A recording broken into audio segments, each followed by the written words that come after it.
Bismillahirrahmanirrahim. Alhamdulillahillazi arsala rasulahu bil huda wa dinil haq liyuzhirahu 'ala ad-din kullih walau karihal kafirun. Asyhadu an la ilaha illallah wa asyhadu anna Muhammadan abduhu wa rasuluh.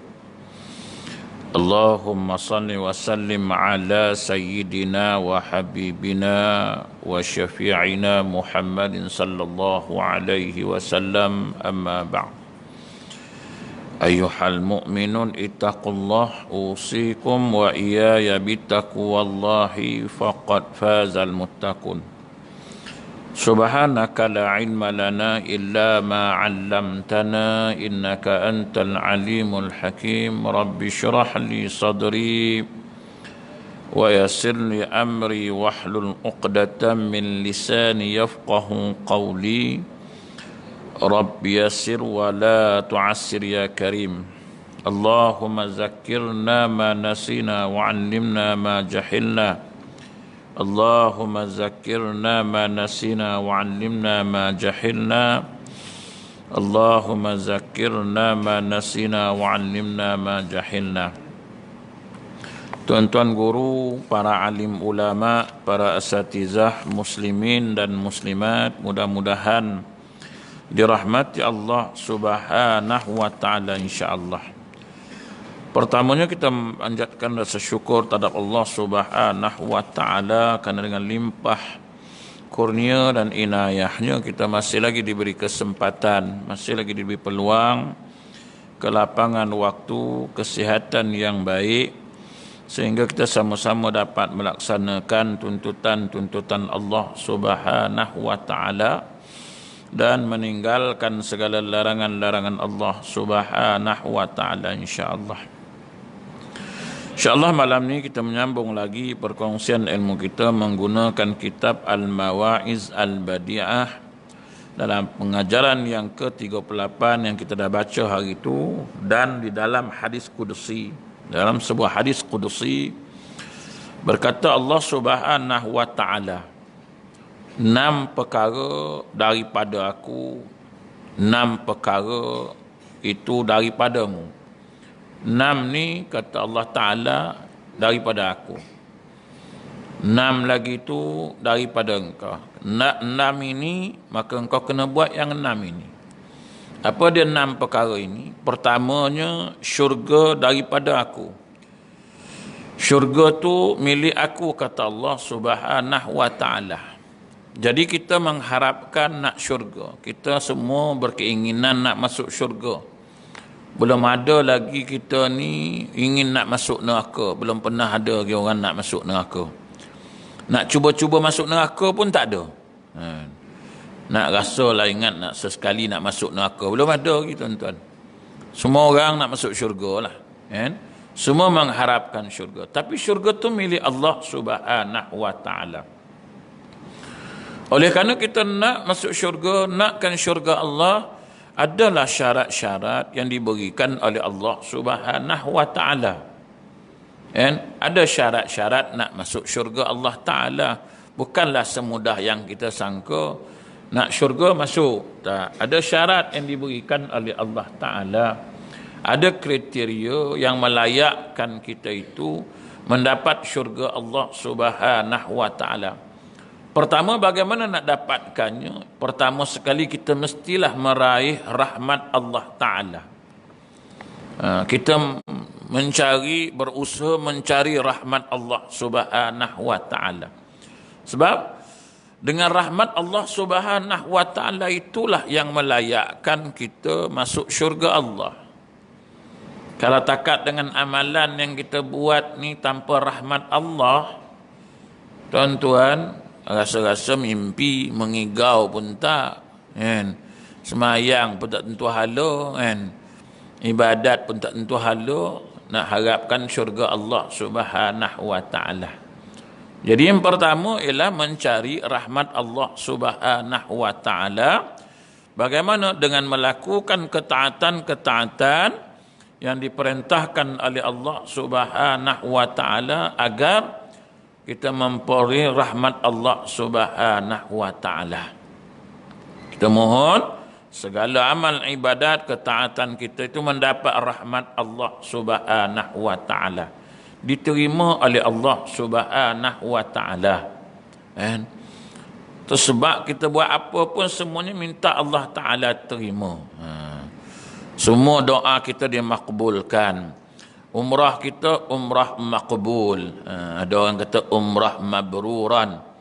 Kalau haji mabruran, kalau umrah makbulan. Kan? Dia ada dua. Tapi orang kita ni sebut bilah. Apa pun yang penting bagus sudahlah kan. Mudah-mudahan mendapat umrah mabrur. Okeylah. Bolehlah. Daripada tak ada sebut langsung. Kan? Tapi lah nak dapat makbul, nak dapat mabrur pun buatlah ketaatan. Ni pergi umrah hari pertama pun dah shopping banyak, macam mana? Kan? Banyak meraih, mencari kedai harga yang murah daripada meraih tawaran Allah daripada 1 sampai 100 ribu, macam mana? Kan? Hari pertama lagi dah tawab, mana kedai buat TikTok kan, kedai RM1, RM1.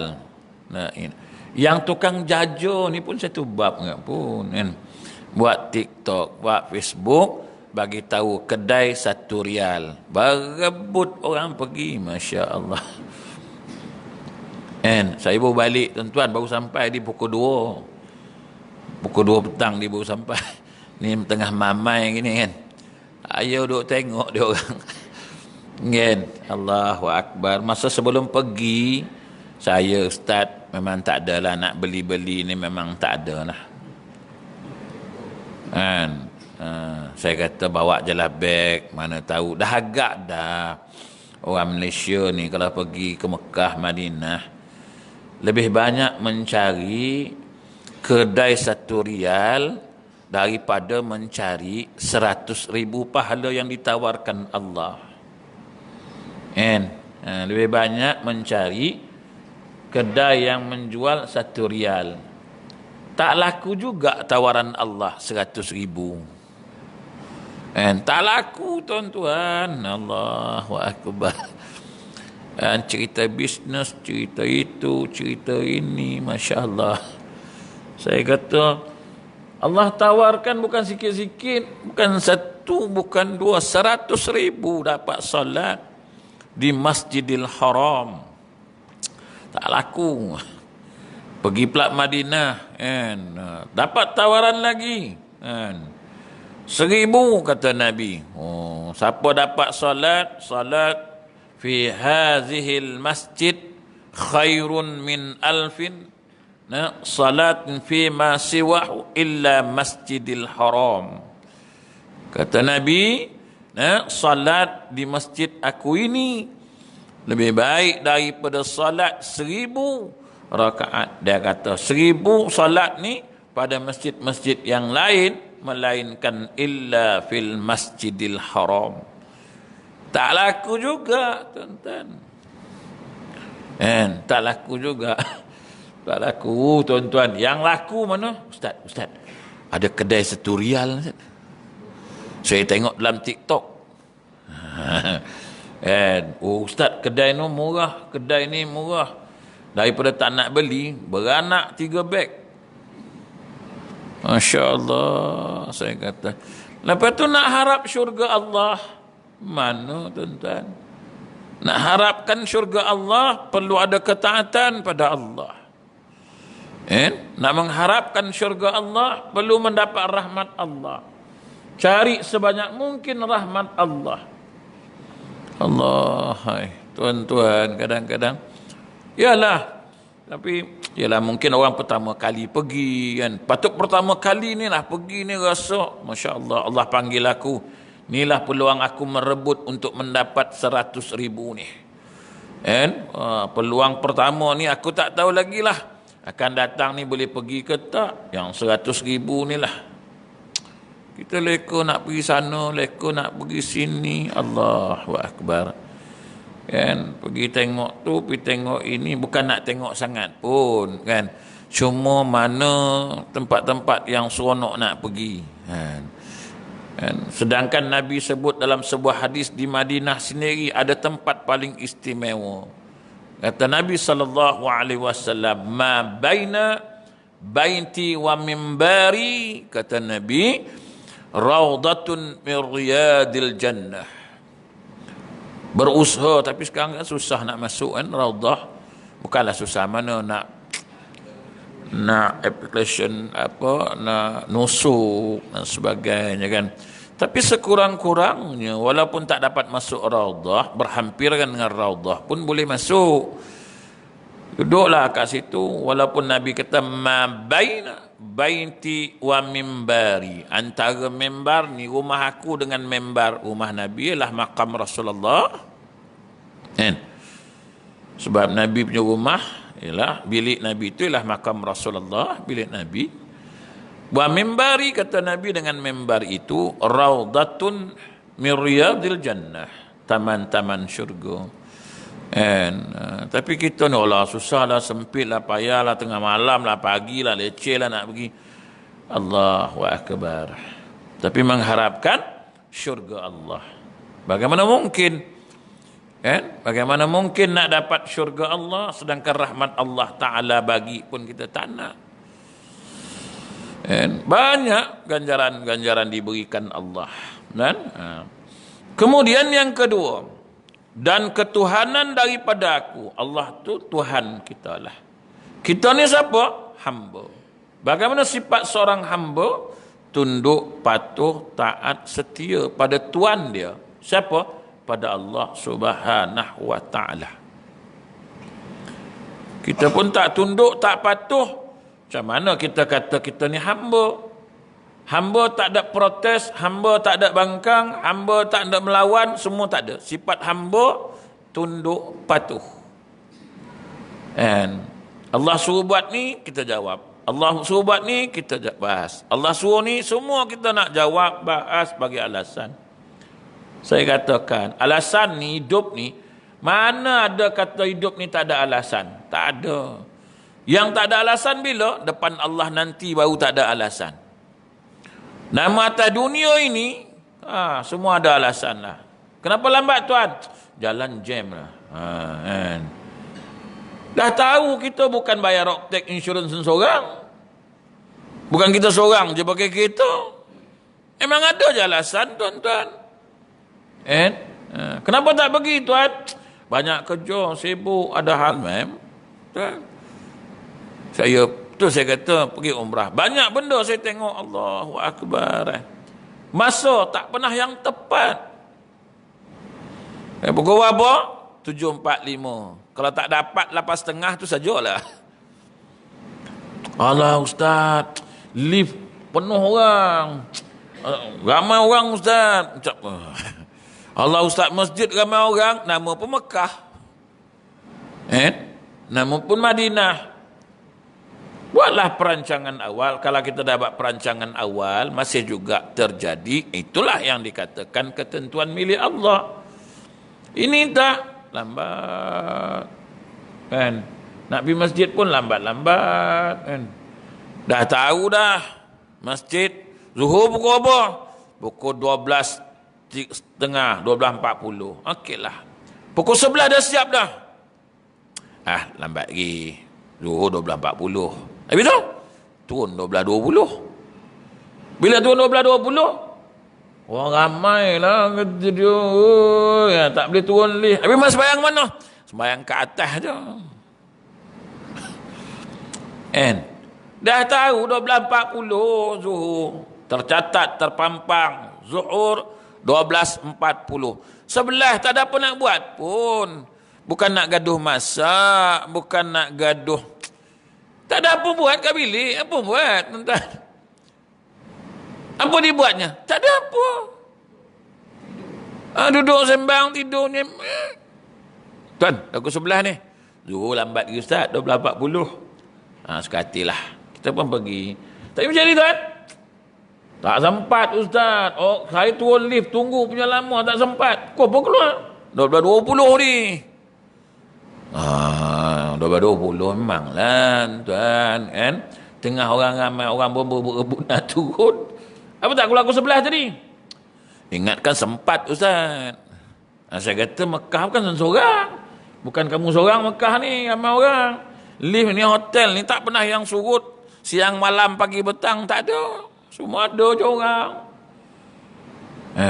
Tapi rasa nak pergi awal pula tadi tak, awal sangat pula pukul 11. Allah. Nak pergi rumah Allah dah panggil jauh dari sini. Berkobar-kobar nak datang 3 bulan 4 bulan dia semangat dah beli macam-macam persediaan sampai sana nak pergi rumah Allah Ta'ala jaraknya tak sampai 50 meter. Kejap lagi lah. Saya kata kenapa kau jadi macam ni kan? Tapi kita hamba, buatlah cara hamba, jangan buat cara Allah Ta'ala, buat cara hamba. Hamba sentiasa bersedia untuk melakukan ketaatan. Hamba bukan bersedia untuk nak bagi alasan. Seorang hamba bukan bersedia macam mana nak jawab kalau Tuan aku tanya. Kalau macam mana, apa jawapan aku nak bagi kalau Tuan aku tanya. Bukan.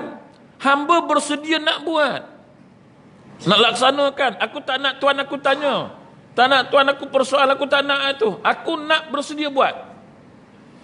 Kita sebagai hamba bersedia apa alasan nak jawab ni, apa alasan nak bagi. Allah.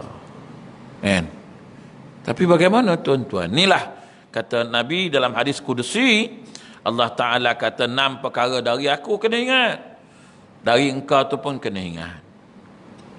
Tuhan ni aku, hamba tu engkau. Ta'ala, lakukan ketaatan pada aku. Yang ketiga kata Nabi SAW dalam hadis kursi, Allah Ta'ala kata, dan berkenan daripadaku, aku yang memperkenankan, aku yang bagi. Engkau sebagai hamba, mintalah. Minta pun tak nak. Meminta tak nak, mengharap tak nak, semua tak nak. Minta ampun tak nak, semua tak nak, tapi mengharapkan diampunkan Allah. Mudah-mudahan Allah Ta'ala ampunkan aku. Bila minta? Tuhan kata dalam Quran, wasari'u ila maghfiratin min rabbikum, segeralah minta ampun dari aku. Kau minta aku ampunkan, tapi tak minta, tapi nak minta Allah Ta'ala ampunkan. Tak minta tapi nak. Tuhan kata perkenan aku, minta dari engkau. Kau minta aku bagi. Kau minta rezeki yang berkat, aku bagi. Kau minta rezeki yang halal, aku bagi. Engkau minta sehat, aku bagi. Semua aku bagilah, minta aku bagi. Ud'uni astajib lakum, dia kata. Mohonlah, dia kata kat aku tunggu kau mohon. Siang, malam, pagi, petang, aku tunggu kau mohon je. Sampai tengah malam, sepertiga malam aku turun nak tengok ada tak orang minta ni. Tak ada. Sedangkan Tuhan kata, mintalah.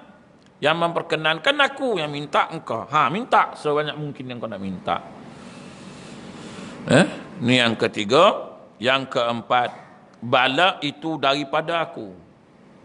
Bala ni kata Allah dari aku. Yang nak nolak bala tu pun aku. Bukan kau tak boleh nolak dah. Dia kata aku nak nolak tu. Bala tu aku yang nolak. Kita nolak bala. Berdoa tolak bala. Kita pun bagi isyarat tak nak buat alasan. Pasal sembarang minta hujan pun kan habis semua terbalik. Sebab kenapa terbalik? Terbalik tu pasal nak mengharap, betul-betul mengharap bersungguh-sungguh, bukan menolak maksud dia. Itu mengharap bersungguh-sungguh. Kau tengoklah Allah Ta'ala sampai baju pun dah semua dah aku terbalikkan ya. Sebab dalam luar dah kotor, aku terbalikkan nak bagi ni. Mengharap lain tuan-tuan, menolak lain. Apa kena menolak kau pula nak terlangkup tangan? Oh, dia kata minta hujan tu terbalik semua-semua. Nak bagi tahu Allah Ta'ala, aku mengharap sangat air ya Allah. Sebab ni kau tengok ni, pakaian aku pun habis aku terbalikkan semua. Ni dah nolak bala, dia kata pasal nak nolak tu Allah Ta'ala kata balak daripada aku, maka yang layak tolak aku. Habis engkau sabar ajalah dengan balak. Maksud sabar ni bukanlah tak berusaha. Sakit, musibah, balak Allah, sabarlah, tak payahlah berubat. Itu bodoh tu. Tak berubat tuan, sabar, ni balak Allah Ta'ala. Berubatlah, ni semua dari Allah Ta'ala, kita kena sabar. Habis tak nak berubat, tak payah, biar dia elok sendiri. Tu bodoh. Tu kan sabar tu kan. Sabar memang sabar, tak mengeluh, tapi kita berusaha mintakan Allah Ta'ala sembuhkan aku. Kalau takkan Nabi sebut dalam sebuah hadis, tiap-tiap penyakit ada ubatnya, maka dia suruh berubatlah tu. Yang kita pula sabar, tak payah berubat, tak payah. Ya betul kan? Ubatlah selagi mampu, berusaha. Tapi bukan berarti dengan berubat tu mesti elok. Ubat tu yang elokkan, tak. Kita mohon pada Allah. Samping kita berusaha, kemudian kita berdoa pada Allah. Yang menyembuhkan Allah, bukan kita. Kadang-kadang kita ni berusaha bertahun-tahun berubat tak mau. Minta dengan Allah, merayu dengan Allah, tak pernah jemu, tak pernah putus asa berdoa pada Allah. Adalah jalan keluarnya, adalah jalan penyembuhnya. Allah tunjukkan, kita mintalah. Kan? Yang menyembuhkan Ta'ala. Mungkin pergi doktor tak boleh. Jumpa ustaz-ustaz pula dah. Jumpa ustaz dengan ayat Quran. Tak bolehlah kita pelekeh. Ni ayat-ayat Quran, jampi-jampi ni semua serabut, tunggang agama. Tak bolehlah. Sebab Tuhan kata dalam Quran, wa nunazzilu minal Quran lima huwa syifa. Quran ni sebagai penyembuh. Ya. Tapi janganlah kita pesenda-senda pula. Yalah, tapi kadang-kadang nak yakin jugalah tuan-tuan.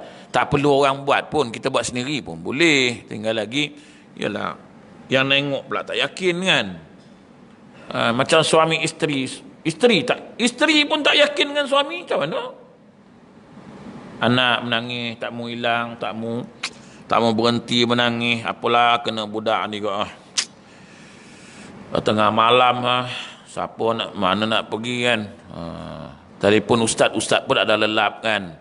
Laki pun kata, pergi ambil air segelas. Buat apa bang? Ambil lah. Ambil air segelas kan. Buat apa? Ambil je lah kan. Laki pun, bini pun ambil segelas. Ambil, kita pun baca lah bismillah. Bini pun tengok kan. Nak bila pula laki aku jadi bomoh lah kan. Jadi kita mula-mula tu ada keyakinan, alhamdulillah. Tapi bila bini dah tak yakin, dia colek pula anak. Ayah, kau dah jadi dukun dah sekarang ni. Langsung hilang terus. Langsung keyakinan tu hilang. Tadi tu okey, kalau dia tak kacau tadi tu, keyakinan tu masih mantap lah kan. Sebab pernah dengar ustaz cakap dengan bismillah, dengan Fatihah, dengan Al-Quran ni boleh menyembuhkan penyakit. Mula tu okey dah. Tapi bila bini soleh anak tu hilang yakin. Ayah, kau jadi dukun ni kan. Mayang subuh pukul 8 dukun apa. Jadi ibu-ibu jangan pelekeh nah. Jangan pelekeh. Suami bila kata pergi ambil air, ambil je air kan. Kadang kita suruh suami kita, bang, tolonglah bang, bacakan apa-apa yang patut ke anak kita, ambil ke air ni, sapu-sapu mana tahu elok pula. Patut macam tu, ni dah. Siap colek anak yang lain pula dah. Dukun ni. Kita pun baca, tengok eloklah anak kau. Elok kan, tak nangis budak tu. Sapu-sapu diam budak tu. Kita pula jadi sombong pula dah. Kau tengok. Kau jangan main dengan aku. Aku nampak je macam ni, subuh pukul 8, zuhur pukul 4. Kita pula jadi masalah. Kan? Kita lah masalah tuan-tuan. Bini dah okey dah, kita lah masalah. Kan? Budak tu diam, sapu-sapu diam langsung kan. Kita mendabik dada lah sikit. Kau tengok. Kau nampak je aku macam ni. Main subuh pukul 8. Zuhur pukul 4. Asar kadang sembahyang, kadang tak. Tapi aku doa makbul. Ini pun penyakit juga pun kan. Penyakit kat kita ni pun. Kita ni tak boleh sikit menjadi mula sombong. Kan? Bini kata, alah bang, itu pun nasib. Kau tak percaya lagi? Nasib apa kau nampak? Sekali bacanya. Ustaz lain tu 3 kali pun belum tentu sembuh. Rosak kat kita ni pun. Masalah kat kita ni pun kan. Tapi tak apalah tuan-tuan kan. Tapi ala kulihal bala itu dari Allah, kita mohon. Kan? Kita bersabar, tapi kita berusaha untuk hindarkan diri daripada bala Allah Subhanahu wa taala. Kan? Kita tengok baru-baru ni Turki dilanda apa? Gempa bumi, masya-Allah, kan? Syria, kan? Dalam mereka ni nak maukan Islam bersungguh-sungguh. Tapi itu diuji oleh Allah. Bukan bala Allah, tapi ujian dari Allah. Sebab itu Allah Ta'ala kata, Hasiban nasu ayyutraku ayyakulu amanna wa hum la yuhtanun. Hasiban nas ayyakulu amanna. Jangan kamu mengira, kamu kata kamu dah beriman. Kan? Hasiban nasu ayyutraku ayyakulu amanna wa hum la yuftanun, sedangkan kamu belum lagi diuji oleh Allah Subhanahu wa taala. Dan itu ujian Allah. Bayangkan Presiden Turki bila Sweden bakar Quran. Kan? Dia orang yang sangat-sangat kan nak menentang dan sebagainya. Alhamdulillah, jiwa menteri dia, presiden dia, kan? Orang kita kata bagus tak dia bakar tu, dan korang tak nak baca Quran. Ini pun serabut kan. Ada orang kita cakap apa, dia kata orang elok pun dia bakar tu, ada pun bukan korang baca. Astaghfirullahaladzim. Kan? Tak ada jiwa sayangkan kan Al-Quran. Yalah, tak baca tu cerita lain. Kita ni sejahat-jahat kita pun kalau orang robohkan masjid, ada tak perasaan? Aku walaupun tak sembahyang masjid, kau jangan sentuh. Dia macam orang Indonesia lah tuan-tuan kan. Indonesia ni tuan-tuan, jahat-jahat dia pun dengan Pak Kiai, dia hormat tuan. Kau jangan usik Pak Kiai dia. Jahat-jahat dia pun Pak Kiai dia jangan diusik. Kan? Masih dia hormat Pak Kiai dia. Kita ni jahat-jahat kita pun, masjid kau jangan cuba-cuba nak bakar. Aku berlangkung orang walaupun aku tak pernah masjid tu. Kau yang kau marah bezal, kau pun kau pergi masjid pun. Aku walaupun tak pergi jahat-jahat, aku pun masjid jangan sentuh. Ada perasaan tu. Mesti ada perasaan tu. Jadi tuan-tuan, yalah Allah Ta'ala uji macam-macam cara lah. Orang beriman pastinya akan diuji oleh Allah Ta'ala. Orang yang murka, orang yang engkar, yang kufur, pastinya diazab oleh Allah Subhanahu wa taala. Ada beza. Beriman dengan kufur ada beza. Jangan kata orang kufur tu diuji oleh Allah Ta'ala. Itu ujian Allah Ta'ala pada diri dia tu. Itu orang kafir bukan uji, itu azab. Orang beriman, itu diuji. Tengok, orang beriman pun kena azab. Habis Nabi kena azab lah. Nabi orang yang beriman pada Allah, kita kata, tengok, Nabi pun diazab oleh Allah. Itu bukan azab, ada beza. Nabi diuji oleh Allah Ta'ala, mengangkat darjat keimanan kepada Allah. Orang kafir, itu diazab oleh Allah. Tengok, orang kafir pun diuji oleh Allah. Nak uji apa? Kan? Jadi tuan-tuan, ada perbezaan. Kita ni kena faham ada perbezaan-perbezaan. Jangan sampai tak tahu membezakan antara orang beriman dengan orang yang kufur kepada Allah Subhanahu wa taala. Ala kulli hal, bala tu dari Allah, sabar tu dari kita. Dapat bala, dapat azab, dapat ujian, kena sabar. Banyakkan bersabar kepada Allah Subhanahu wa taala. Kemudian yang kelima, dan rezeki daripadaku, syukur daripadamu. Dapat rezeki, syukurlah. Rezeki yang bagaimana? Yang halalan tayyiban. Halal lagi baik, kan? Barakah, walaupun sedikit, tapi berkat. Bukan menipu. Sekarang ni, masa sekarang ni tuan-tuan, orang beribadat pun nipu. Tuan tengok tadi kan, apa? 6 orang ditahan oleh SPRM, kan? Pasal jadi apa? Ejen tiket ni. Allah, tiket kapal terbang pergi umrah lah. Patutlah, tiket mahal kan? Ada pula broker dia. Kan? Nak tiket boleh. RM250 seorang lah aku punya commission. Confirm dapat tiketnya. Mesti ada tiket punya.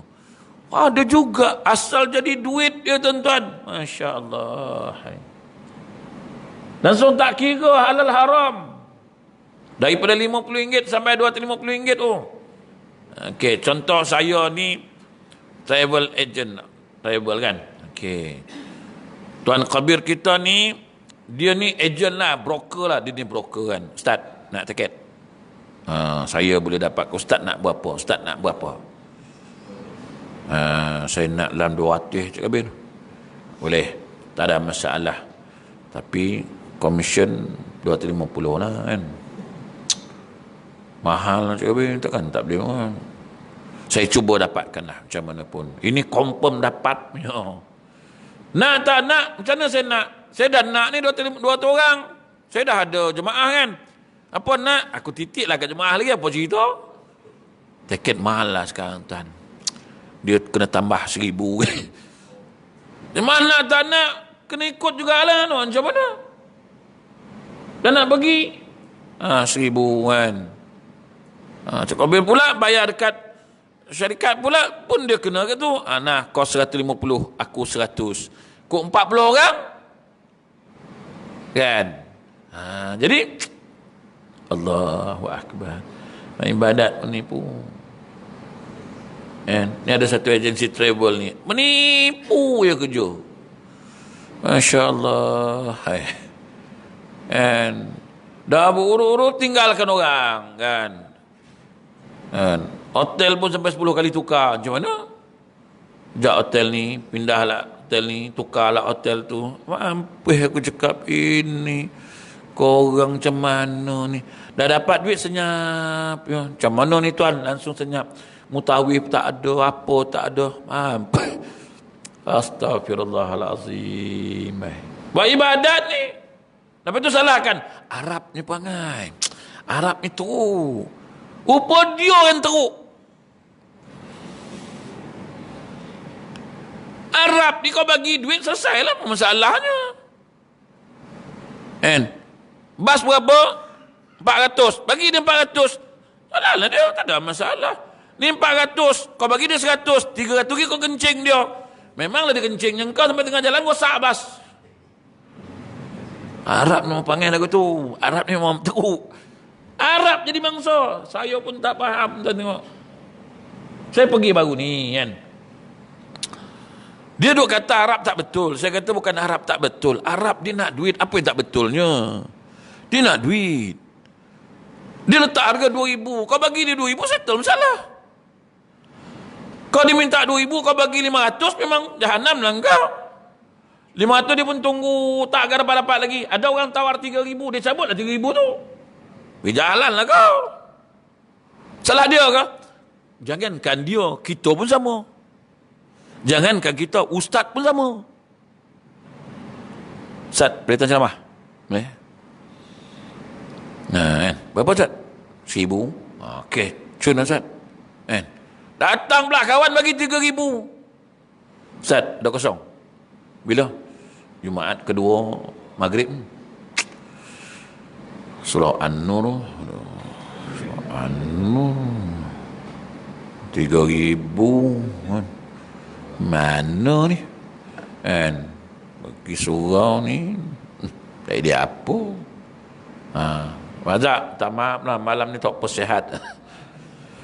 Opok je pergi 3,000. Itu tara pegang kitab, tara baca Quran, baca hadis.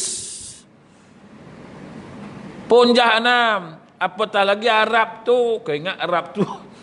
Dia duit dia, kau bagi 2,000 jalan. Bagi 3,000 jalan. Jangan salahkan dia. Salahkan dia. Arab ni dia, susahlah Arab ni. Dulu satu ketika selipar. Arab ni kuat mencuri lah Ustaz. Betul. Lipur baru beli Ustaz, hilang. Arab gak jadi mangsa. Aku duk tengok kaki Arab tu, selipar yang kau beli, yang kau bawa tu ni, tapak tangan dia pun tak muat. Dia nak buat apa selipar kecil tu? Rupanya salah dia. Orang suruh letak atas rak, dia letak ke bawah. Macam sini lah, macam sini. Orang suruh letak atas rak, kau letak bawah tu. Arab ni bukan macam Melayu. Dia tak cakap banyak entah. Dia sodok selambur yang bola plastik. Lembat. Sini ada ampun lagi. Tengok pun boleh senyum lagi lah. Itu je lah. Cuba bahasa Arab tengok. Ni, aku dah buat rak punya banyak, tinggi, bagus, muat untuk 1,000 kasut. Kau letak kat bawah. Sodok masuk plastik. Simpan belakang. Mana pergi selipar? Mana? Ada, dah kutip tadi dah. Sepasang RM10. Ada akal. Tapi bukan surau ni lah, tempat lain lah. Tapi sama lah.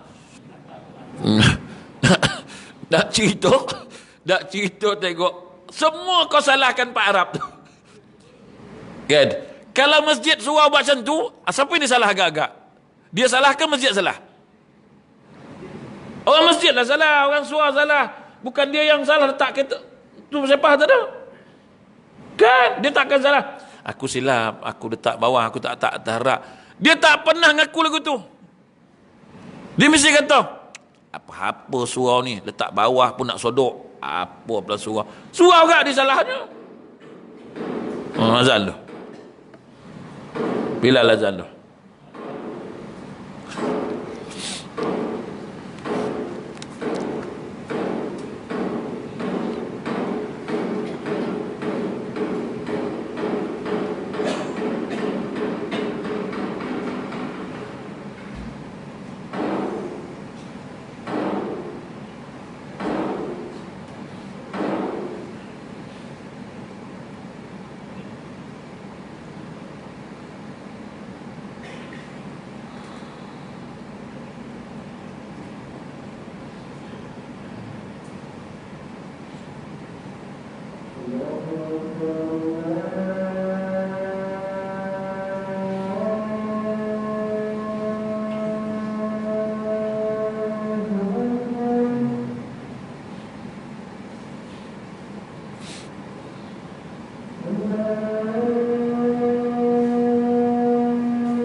kita sambung sikit itu. Dan dia kata yang keenam, dan ampun daripadaku, taubat daripadamu. Jadi kalau kita nak keampunan dari Allah, maka perbanyaklah bertaubat kepada Allah. Kan? Banyakkan beristighfar, banyakkan minta ampun pada Allah Subhanahu wa taala. Kan? Jangan kita mengharap keampunan sedangkan kita sendiri tidak mau mohon ampun dari Allah. Jangan mengharapkan Allah Ta'ala terima taubat kita sedangkan kita tidak mau bertaubat. Kan? Jadi 6 perkara ini yang disebut oleh Nabi SAW dalam hadis kursi. Allah Ta'ala kata syurga daripadanya, taat daripada kita, ketuhanan daripada Allah Ta'ala, kehambaan dari kita, perkenankan itu daripada Allah Ta'ala.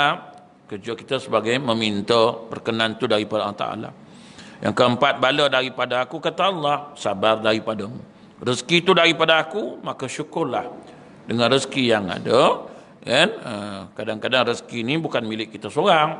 Kan? Macam baru ni saya buat satu program infak sabil di Tanah Suci. Allahu Akbar. Kita kata, orang kaya kan? Apa nak infak-infak sabil? Baru ni alhamdulillah jemaah saya buat infak sabil di Tanah Suci dalam masa sekejap, tuan-tuan, dalam masa 1 jam kutip 8,000 di Tanah Suci. Bagilah buat infak sabil sekejap, tuan-tuan. Oh, ramai sungguh orang mengharapkan bantuan makanan dan sebagainya lah. Mereka perlukan kan. Kalau tuan-tuan pergi haji tengok macam mana daging korban mereka rebut dan sebagainya. Jadi tuan-tuan, infak sabil kat Malaysia ni mungkin taklah kot sampai tahap tu kan. Dalam beberapa ratus pack, tuan-tuan, 500 pack makanan tu tak sampai 5 minit, tuan-tuan, mengharapkan sabil ni, tuan-tuan, orang bagi makan dan sebagainya kan. Jadi tuan-tuan, kita ada rezeki lebih, jangan tunggulah nak rezeki banyak. Rezeki banyak so barulah. Besok banyak dah rezeki, tunggu banyak sikit lagi. Dah banyak dah, tunggu sikit lagi. Okeylah. Jadi tuan-tuan, kalau kita tengok masih ramai yang memerlukan lah, ramai memerlukan infak-infak dan sebagainya. Kalau kita tengok dulu kita ada food bank dekat-dekat surau kan. Kita tengok tuan, bagi gula, beras macam. Tapi kadang-kadang ada juga orang yang ambil kesempatan kan. Tapi kita bersangka baiklah. Mungkin dia ambil, dia tak untuk dia, tapi mungkin dia ambil untuk jiran dia kan. Mungkin dia ambil bagi orang yang malu, dia bagi kat orang tu, kita pun tak tahu kan. Tapi kadang-kadang kita ni yalah hati kan, orang senang pun ambil juga kan. Kita macam rasa macam dia ni senang tapi ambil juga. Mungkin dia ambil bagi pihak orang lain dan sebagainya. Macam kami jugalah. Kadang-kadang kita bawa tu, orang senang pun, tak Ustaz, dia kata saya nak bagi jiran sebelah saya ni, dia malu Ustaz nak meminta, tapi saya tahu dia susah sangat. Dia tolong ambilkan. Jadi kita bersangka baiklah. Mungkin orang datang tu dia ambil untuk orang lain, mungkin kan. Jadi kita perbanyakkanlah infak dan sebagainya, tuan-tuan. Jadi wallahu alam. InsyaAllah kita sambung lagi di lain waktu, mudah-mudahan. Macam biasalah, dalam kereta hari ni tak buka meja sebab pembantu saya ni baru balik sama-sama pergi umrah tadi. Sebab kami ditaja oleh doktor daripada klinik As-Salam baru ni, ditaja beberapa orang daripada yang menguruskan jenazah baru ni lah, ditaja oleh Doktor Azfar Hussein daripada klinik As-Salam menaja tim pengurusan jenazah untuk buat umrah. Baru-baru ni yang kita pergi ni adalah tajaan, tak berbayar, tuan kan. Orang yang bayarkan. Jadi tuan-tuan tu yang dia tak ikut hari ni sebab dia kata penat lah Ustaz. Dia pun pertama kali pergi lah. Kebanyakan tim saya tu yang mengurus jenazah memang tak pernah pergi lagi lah. Tak pernah pergi umrah, dapat pergi umrah secara percuma, alhamdulillah. Jadi tuan, siapa nak barang-barang, siapa nak krim-krim gatal dan sebagainya, siapa nak minyak wangi, kasturi dan sebagainya, ada dalam kereta lah insya-Allah. Ada nak madu tualang pun ada dalam kereta. Wallahu a'lam. A'udzubillahi minasyaitonir rajim. Khashi'an zakirin syakirin zibna wa akrimna bittaqwa jamina bil afiyah. Rabbana sallallahu alaihi wasallam. Alhamdulillahirabbil alamin. Assalamualaikum warahmatullahi wabarakatuh.